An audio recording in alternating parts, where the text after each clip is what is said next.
Ótimo estarmos aqui juntos para adorarmos a Deus, não? Vamos continuar esse culto ao nosso Senhor Jesus Cristo, agora estudando a palavra. Vamos a Mateus 5.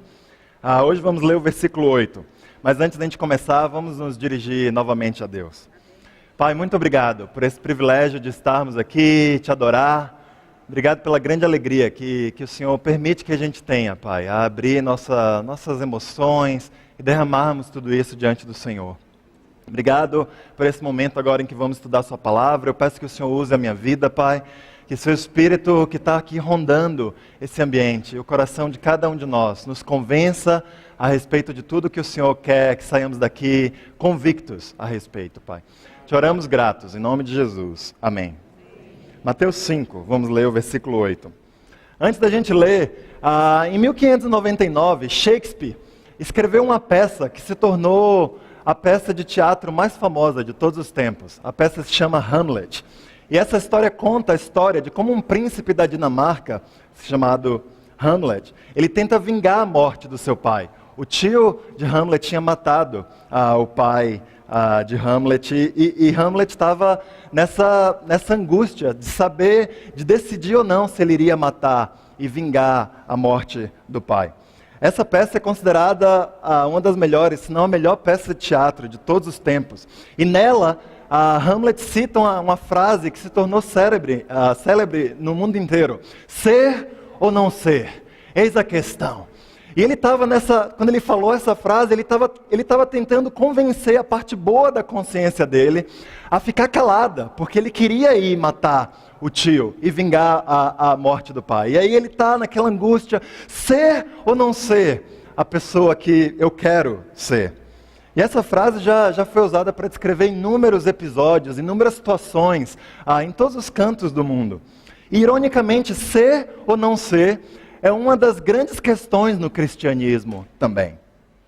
Há 2000 anos apareceu um homem chamado Jesus, num canto obscuro desse mundo, do Império Romano, ensinando uma nova maneira de se religar a Deus, uma nova religião, diferente de todas as outras até então conhecidas. Uma religião que não se baseava em fazer coisas ou em executar tarefas, mas uma religião que era baseada em ser ou não ser.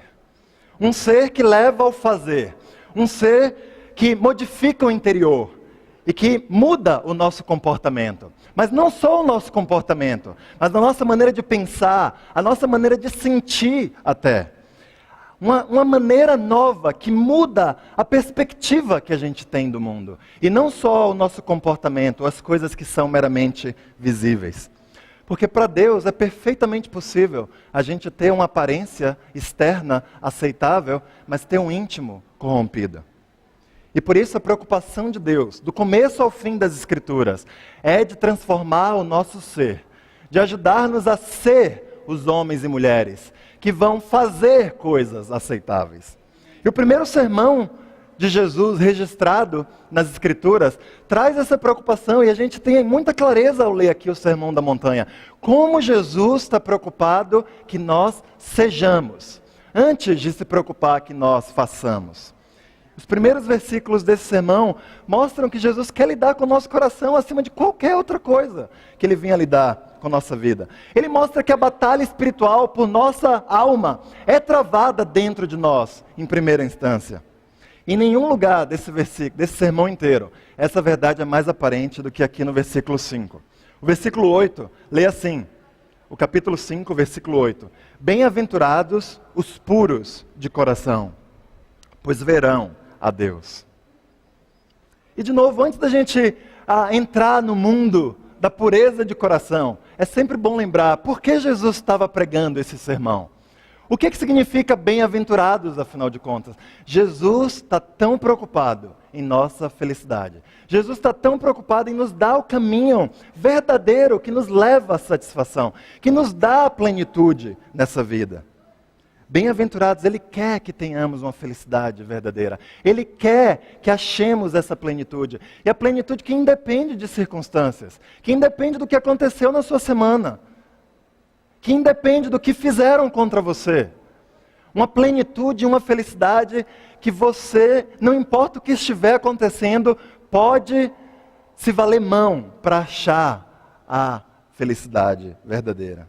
E é difícil da gente acreditar nisso, não? A gente já tem falado essas 6 semanas, mas se a gente for parar para examinar nossos pecados dessa semana, nossas tentações, se a gente descer o suficiente no nosso coração, a gente vai chegar ao ponto onde a gente duvidou de que Deus realmente quer a nossa felicidade. De que a gente não acreditou que o tempo de Deus é o melhor tempo. Em que a gente ficou ansioso porque a gente não tem certeza se Deus quer dar coisas boas mesmo, ou se Ele quer só provar a gente, ou se Ele quer só fazer a gente de bobo. E por isso é tão importante a gente lembrar que Deus quer nos dar felicidade verdadeira. Que Jesus é o bom pastor, que Ele cuida das nossas necessidades, que Ele luta por nós. Que Ele luta por nós quando estamos fracos e indefesos, assim como o pastor cuida de suas ovelhas. Que Jesus é nosso amigo, que Ele não quer só dar coisa para a gente fazer, Ele quer contar o porquê das coisas que Ele pede para a gente fazer. Que Jesus é nosso pai, que assim como um pai se importa com o filho, mesmo quando o filho pisa na bola, o pai quer dar, o pai quer corrigir com toda a mansidão, com o objetivo de ajudar o filho a estreitar seus caminhos no futuro. Assim é Deus conosco, que Ele nos corrige sim, mas com o objetivo de nos ajudar em nosso caminho, e não porque Ele ficou com raiva, ou porque Ele ficou irritado conosco. Jesus é o nosso noivo, é aquele que está esperando com paixão a sua noiva, que somos nós, os discípulos que compõem a igreja, os discípulos em todos os lugares, que se submeteram a Jesus, nas condições dele, e que esperam por esse momento, onde vamos ouvir o sim de Deus no altar, e vamos consumar a nossa união perfeita com Ele, lá nos céus. Sabe, Deus trabalha por nossa felicidade, Ele deseja a nossa felicidade, Ele é poderoso para trazer a nossa felicidade. E por isso o tema desse sermão começa com essa palavra, bem-aventurados.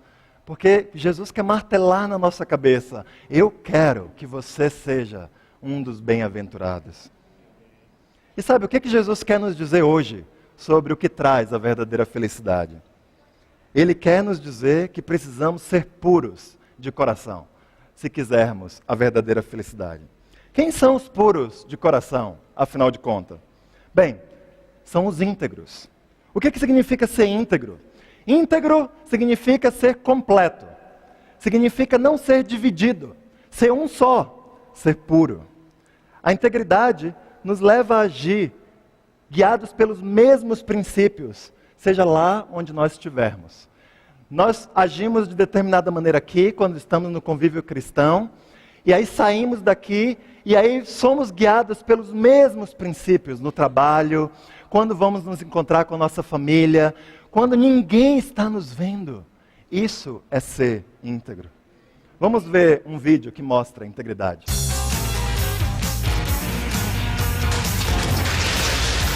Whoa, dude. You thinking what I'm thinking? Yo, I'm gonna get the gap. Yeah. Dude, I'm gonna get it. I'm gonna get it. I'm going in.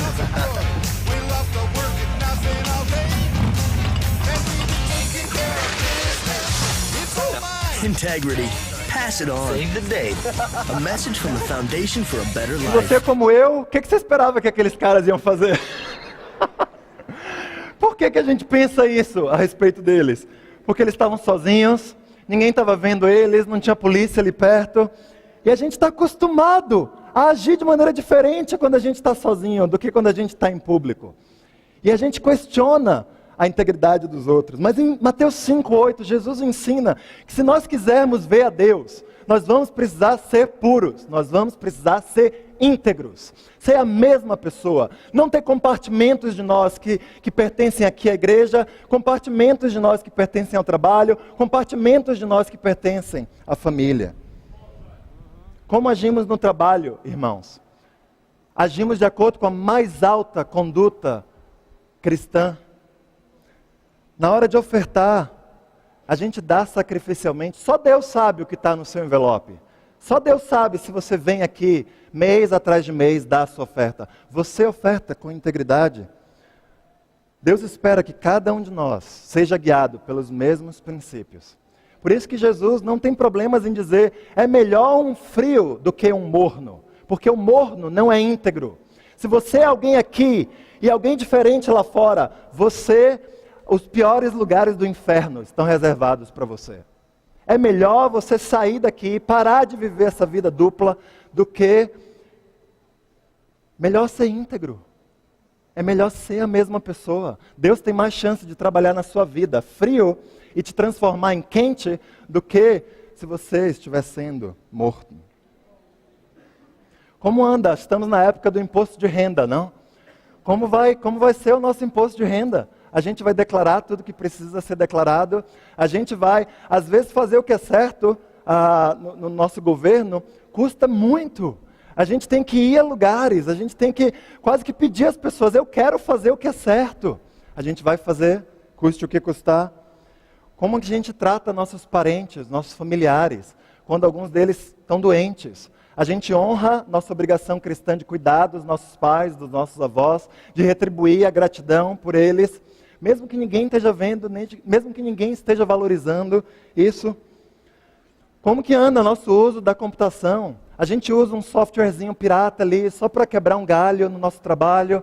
A gente baixa uma musiquinha ali no site, na internet, sem pagar por ela, sem dar o direito autoral a quem é devido o direito autoral, porque é só uma musiquinha, porque está disponível. Ou a gente é íntegro em tudo que nós fazemos. Ser ou não ser íntegro? Eis a questão. Mas o que o homem puro faz quando a gente não age de maneira íntegra? Porque convenhamos, todos nós vamos cair, todos nós vamos ser impuros, muitas e muitas vezes, mesmo querendo ser puro. Quando você viola os princípios mais importantes da sua vida, o que você faz? Vamos a 2 Samuel, capítulo 11. A gente conhece aqui bem a história do adultério de Davi com Batseba, não? A gente sabe que Davi dormiu com Batseba, uma mulher que não era sua, a engravidou, e depois, para encobrir seu pecado, ordenou a morte de seu marido, Urias. E aqui em 2 Samuel, como um irmão me falava, me ensinava, segundo livro de Samuel, capítulo 11, nos versículos 26 e 27. 2 Samuel 11, versículos 26 e 27. A Bíblia relata a conclusão desse episódio. Quando a mulher de Urias soube que o seu marido havia morrido, chorou por ele. Passado o luto, Davi mandou que a trouxessem para o palácio. Ela se tornou sua mulher e teve um filho dele. Mas o que Davi fez desagradou ao Senhor. Sabe, tudo havia passado despercebido, da maioria das pessoas. Os únicos seres humanos que sabiam do que aconteceu era Davi, era Joabe, o comandante do exército, e era Batseba, porque Urias estava morto. Ninguém precisava ter sabido. Ninguém precisava ter ouvido falar do que aconteceu. Davi, na verdade, tomou grande cuidado para que exatamente isso acontecesse, para que ninguém soubesse. Mas a Bíblia deixa claro que o que Davi fez desagradou ao Senhor. Sabe, é possível nós vivermos vidas com aparência de que estamos bem, irmãos, mas o nosso íntimo está corrompido. Lá no nosso coração, nós não estamos agradando a Deus de verdade. Porque o que o Senhor deseja é sinceridade, é pureza de coração. A palavra sinceridade, alguns estudiosos de etimologia dizem que ela vem de quando, nas épocas antigas, você vendia estátuas e obras de arte, e elas vinham com imperfeições, como é normal. E os escultores e quem faziam essas obras completavam e colocavam cera nos buracos e nas imperfeições para dar uma impressão equivocada sobre a estátua, de que ela estava bem, de que a obra de arte era perfeita. Mas a cera encobria as imperfeições. E a palavra sinceridade, então, de acordo com essas pessoas, eu não consegui verificar se de fato é verdade, mas ela é sem cera, ou seja, sem tapar os buracos, sem a gente querer encobrir o que não é verdadeiro. É aquilo que é de verdade, é o que é real, é o que é verdadeiro. É isso que Deus deseja de nós. Sabe o que Davi fez quando meses se passaram, Davi encobriu o pecado dele, a Batseba engravidou, teve um filho. E Deus, que não havia se agradado da situação, envia um profeta para Davi e repreende Davi. Falou: o que você fez não me agradou. E quando Davi se dá conta do pecado dele, sabe o que ele faz? Vamos ao Salmo 51, ver o que Davi fez. Será que Davi justifica a sua falha? Fala: não, mas vocês precisam entender, ser um rei tem muita pressão sobre meus ombros, eu preciso extravasar com meus hormônios, minhas concubinas não estavam disponíveis naquela tarde. Não, Davi não fala nada disso. Será que ele raciocina com o Senhor sobre como as coisas estavam difíceis? Mas puxa, eu estava numa guerra lá e tinha outra guerra, e o meu relacionamento com Joabe nunca foi bom, Deus, você sabe como a gente brigava desde o começo. Não foi isso que Davi fez. Será que Davi escolhe alguns conselheiros mais próximos, mais íntimos dele e confessa o pecado a essas pessoas? Isso já seria incrível. Mas não é isso que Davi faz. O que Davi faz, ele escreve um salmo que por definição era uma canção que ia ser lida e cantada por toda a nação de Israel, que ia passar a fazer parte da história do povo de Israel. E ele escreve, olha no subtítulo do seu Salmo 51, para o mestre de música, Salmo de Davi, escrito quando o profeta Natã veio falar com Davi, depois que este cometeu adultério com Batseba. Um salmo, onde Davi deixa claro já desde o início, nem começou o versículo ainda, mas é inspirado, tá bom? E ele fala: olha, é o salmo que fala do meu adultério. Versículo 6, ele fala: sei que desejas a verdade no íntimo, e no coração me ensinas a sabedoria. Sabe, Deus ama a verdade. Deus quer a verdade. Deus se agrada da verdade, mais do que qualquer maquiagem que possamos colocar. Ele quer ver as nossas rugas, o que é que está por trás de verdade, porque o que é real é melhor do que o que é. Nada contra maquiagem, tá, irmãs? Minha filha com 7 anos já está lá no nosso pé, porque ela quer maquiagem. Eu não tenho problemas com isso. Mas sabe, Deus ama a verdade. Sabe por que os puros de coração verão a Deus? Porque os sinceros são aqueles que verão a Deus. Porque são os que amam a verdade que verão a Deus. Porque Deus ama a verdade. Porque Deus quer a verdade acima de qualquer coisa. Somente os que amam a verdade podem se aproximar dele. Você ama a verdade sobre seu coração? Sobre o que brota dia a dia do seu coração? Você confessa suas maldades, suas más intenções, seus pensamentos ruins, seus comportamentos não adequados a um cristão? Olha o que Tiago 5,16, olha aqui atrás na tela, fala: portanto, confessem os seus pecados uns aos outros e orem uns pelos outros para serem curados. Sabe o que esse versículo quer dizer para nós? O tempo verbal dele é: estejam no hábito, tenham o hábito de confessar seus pecados. Não é algo que a gente faz quando está estudando a Bíblia para ser batizado. Não é algo que a gente faz de semana em semana. Não é algo que a gente faz de tempos em tempos. O que Jesus espera de nós é: tenham o hábito de confessar seus pecados. Vivam um estilo de vida, de falar do que brota do seu coração. Como nós reagimos à repreensão? Quando alguém vem trazer à luz algum pecado que a gente cometeu. Vem nos ajudar. Fala: você não está agindo como Cristo agiu. Como nós reagimos? A gente ama a verdade. Talvez quem venha falar algo não venha falar da melhor maneira. E é frequente isso. As pessoas às vezes não sabem se expressar. Às vezes as pessoas não estão com muito amor. Elas vêm falar porque o nosso pecado a está irritando. É verdade. Mas como nós reagimos?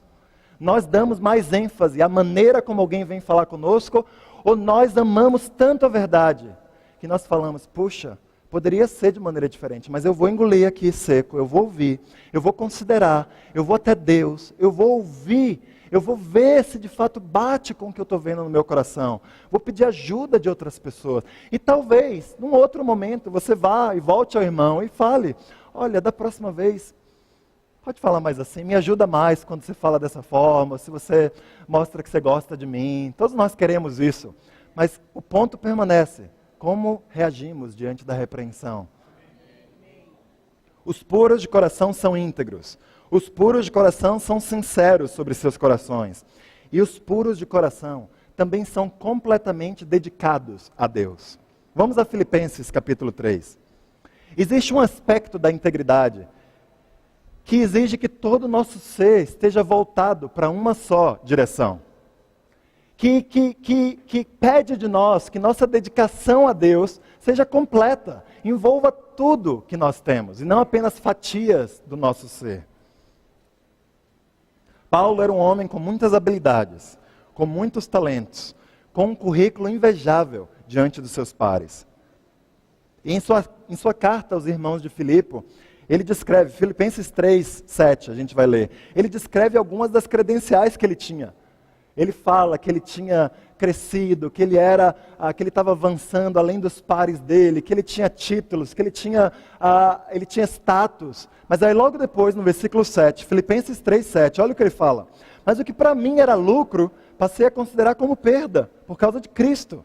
Mais do que isso, considero tudo como perda, comparado com a suprema grandeza do conhecimento de Cristo Jesus, meu Senhor, por quem perdi todas as coisas. Eu as considero como esterco para poder ganhar Cristo e ser encontrado nele, não tendo a minha própria justiça que procede da lei, mas a que vem mediante a fé em Cristo. A justiça que procede de Deus e se baseia na fé. Eu quero conhecer Cristo, o poder da sua ressurreição e a participação em seus sofrimentos, tornando-me como ele em sua morte, para de alguma forma alcançar a ressurreição dentre os mortos.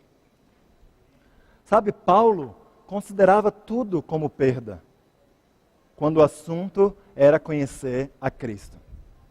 Ele era puro de coração, porque ele não permitia que outros afazeres, que outras preocupações, que outros desejos na vida dele roubassem o lugar de Deus, roubassem a dedicação dele a Deus. Ele era consumido por buscar a Deus. Sabe, para você ser puro, para eu ser puro, nós precisamos ser consumidos para buscar a Deus. Consumidos a tal ponto que nossos familiares vão nos achar loucos.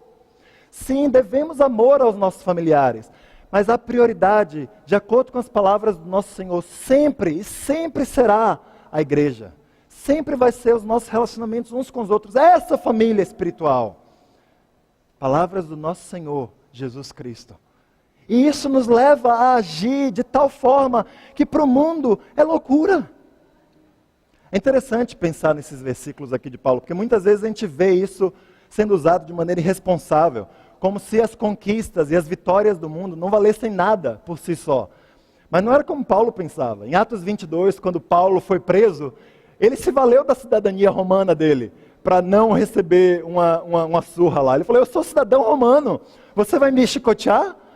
Então, naquela hora, eu tenho certeza que a cidadania romana de Paulo valeu muito para ele.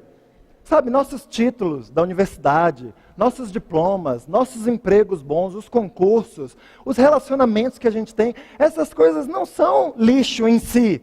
Eu amo ter a família que eu tenho construído. Tem custado muito de mim, da Ana.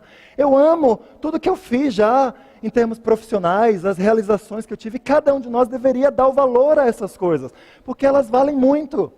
Elas mostram muito do nosso trabalho e das bênçãos que Deus tem dado a nós também. Mas quando comparado à grandeza de Cristo, quando comparado ao tesouro que é buscar a Cristo, essas coisas são um lixo. Essas coisas são um esterco.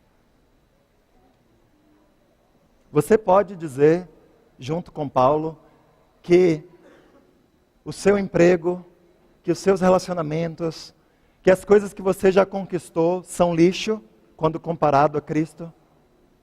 As suas prioridades mostram isso no seu dia a dia? Ou as suas prioridades mostram que você está mais consumido em buscar coisas que vão ficar nesse mundo do que buscar a Deus e buscar a nossa dedicação a Deus? Se alguém pudesse descrever a minha vida hoje e a sua vida, a palavra ou a expressão que ela usaria seria foco em Deus, dedicação, pensamento laser em Deus. O alvo inegável de que a gente quer Deus acima de todas as coisas nesse mundo. Nós buscamos conhecer a Cristo na meditação da palavra. Como foram os nossos tempos com Deus essa semana, irmãos?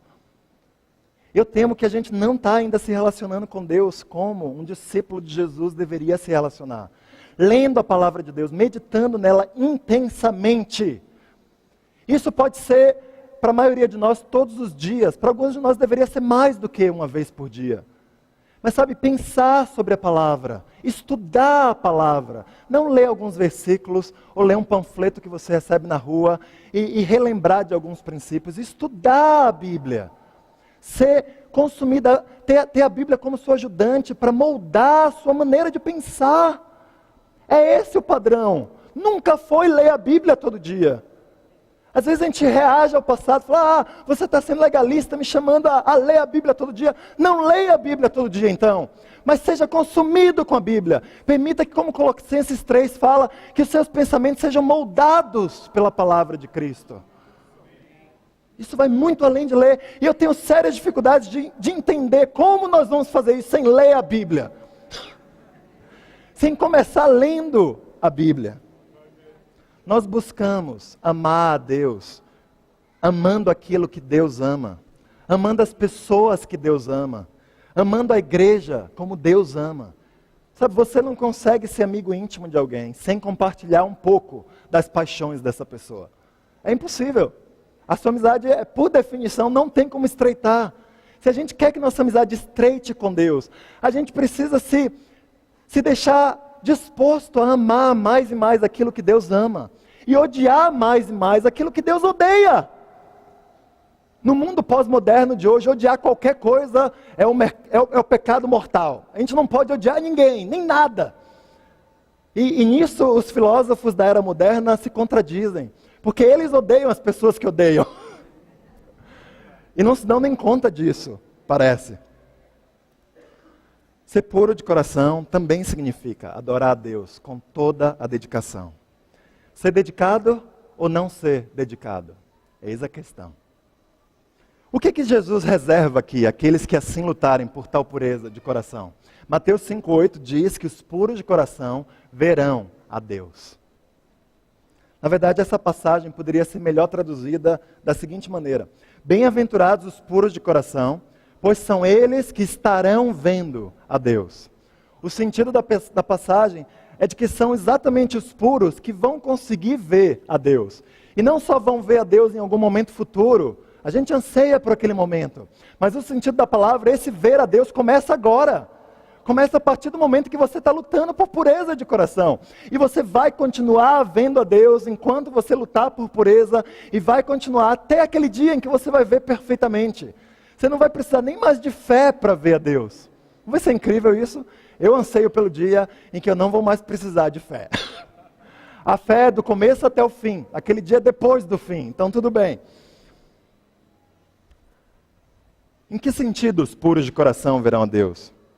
Jesus não estava aqui querendo dizer que a gente vai ver a Deus com visão humana. Nós nunca vamos ver a Deus com visão humana. Até nos céus, quando a gente vê Ele face a face, a gente não vai ser mais humano. Então, não vai ser visão humana com a qual a gente vai vê-lo. Porque Deus, sendo Espírito, é invisível. E Ele não pode ser visto da maneira tradicional. Tampouco a visão a que Jesus se refere aqui pode ser alcançada somente pelo intelecto. Porque, por exemplo, Satanás, que é mais inteligente do que eu ou você, ele sabe que Deus existe, ele conhece mais sobre Deus, provavelmente, do que eu e você, e ele não vai ver a Deus no sentido em que Jesus relata aqui nessa bem-aventurança. Ver a Deus não significa somente se dar conta da sua realidade, como a maioria do mundo se dá conta, mas significa experimentar a Deus. Os puros de coração veem a Deus porque eles sentem os efeitos de sua bondade. Há muitas coisas físicas que a gente não vê, na verdade, a eletricidade, o vento. Eu estou aqui andando, eu quero andar aqui de frente ao ventilador, vira e mexe, porque eu estou morrendo de calor, a gente está com calor. E é ótimo, a gente sente os efeitos do vento, mas a gente não vê o vento. Outras coisas na vida que são muito reais, o amor, a justiça, e que moldam nossa vida, são reais mais do que eu e você somos reais, mas a gente não vê, mas a gente sente os efeitos dessas coisas em nossa vida. Da mesma forma, nós não vemos Deus com olhos humanos, mas vemos os efeitos de Deus, sentimos os efeitos de Deus em nossa vida. Nós somos supridos pelo cuidado dele, pela bondade que ele tem para conosco.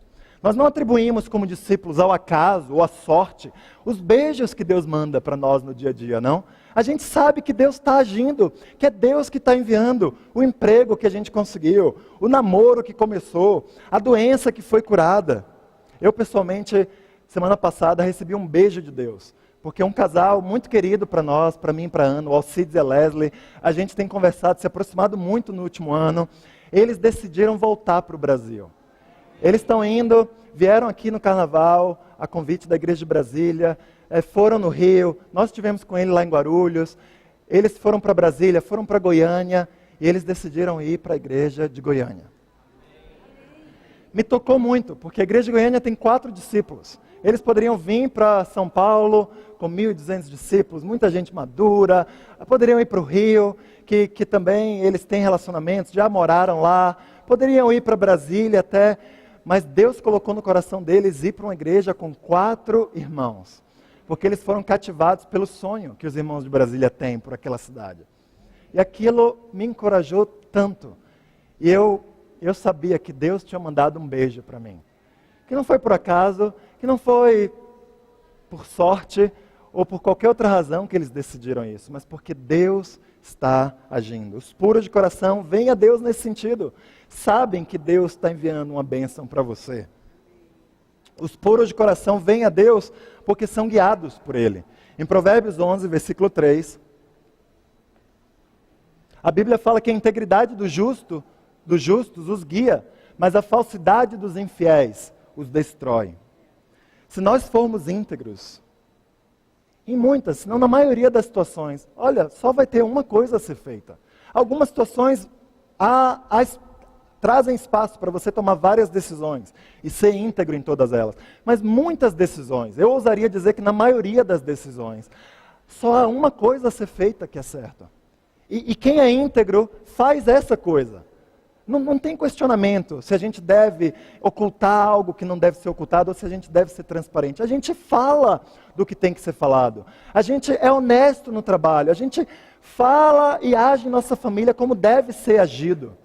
Por isso a integridade guia a gente.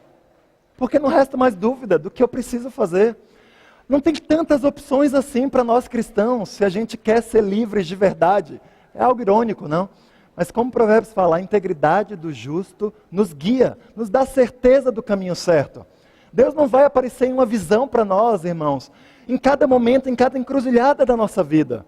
Na verdade, a maioria de nós, eu não estou negando que Deus pode aparecer em uma visão para você. Deus pode fazer qualquer coisa.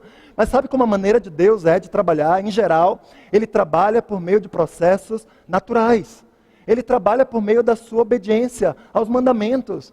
Ele trabalha à medida em que nós somos guiados e moldados pelo Espírito de Cristo, que está nas Escrituras.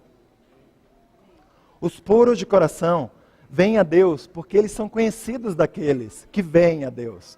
Em Mateus 18, versículo 10, a Bíblia fala que cuidado para não desprezarem um só destes pequeninos.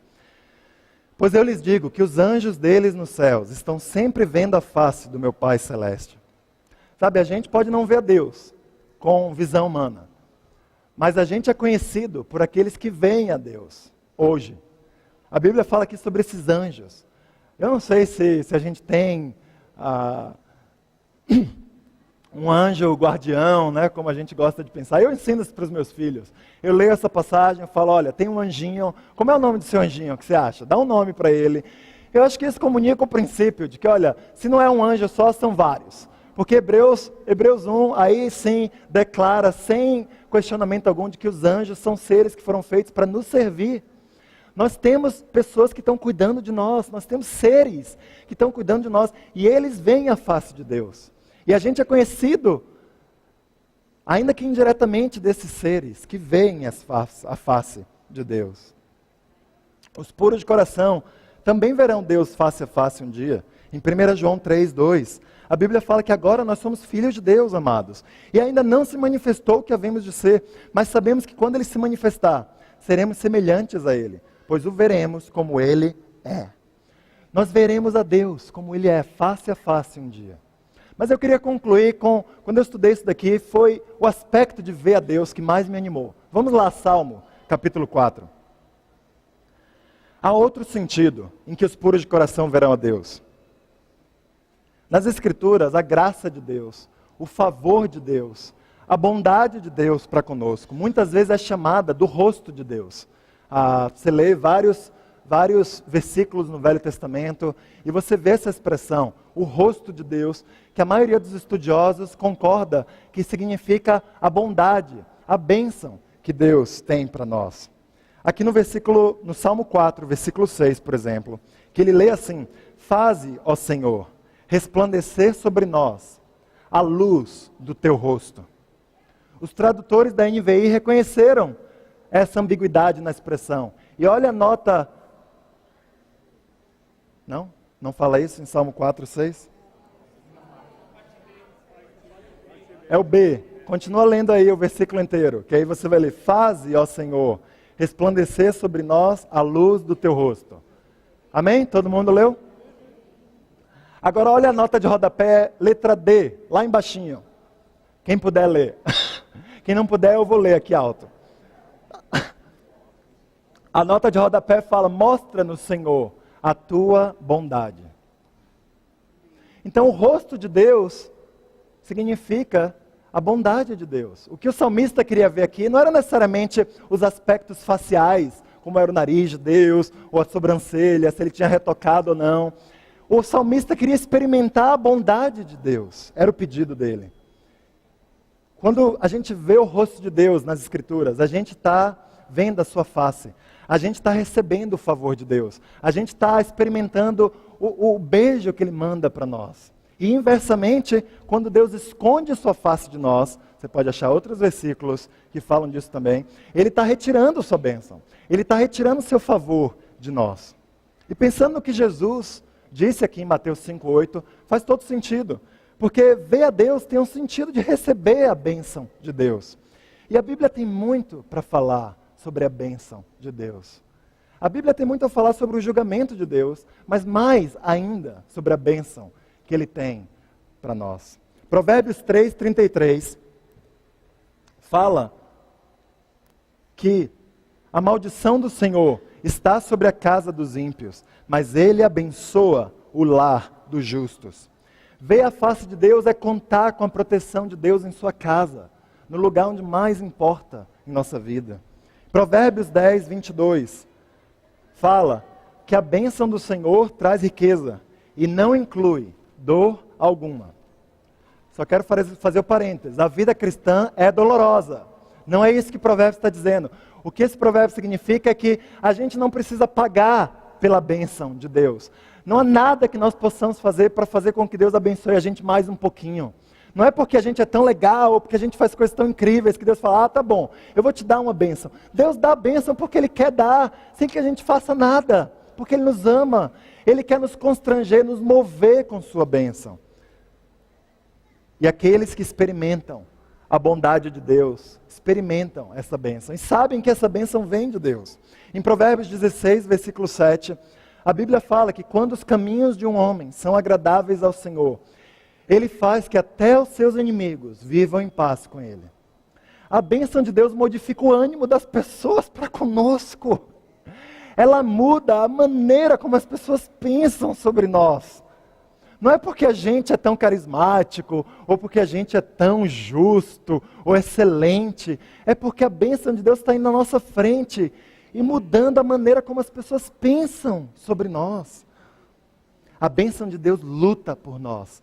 A bênção de Deus vai em nossa frente. Ela multiplica nossos esforços. Ela completa nossas falhas.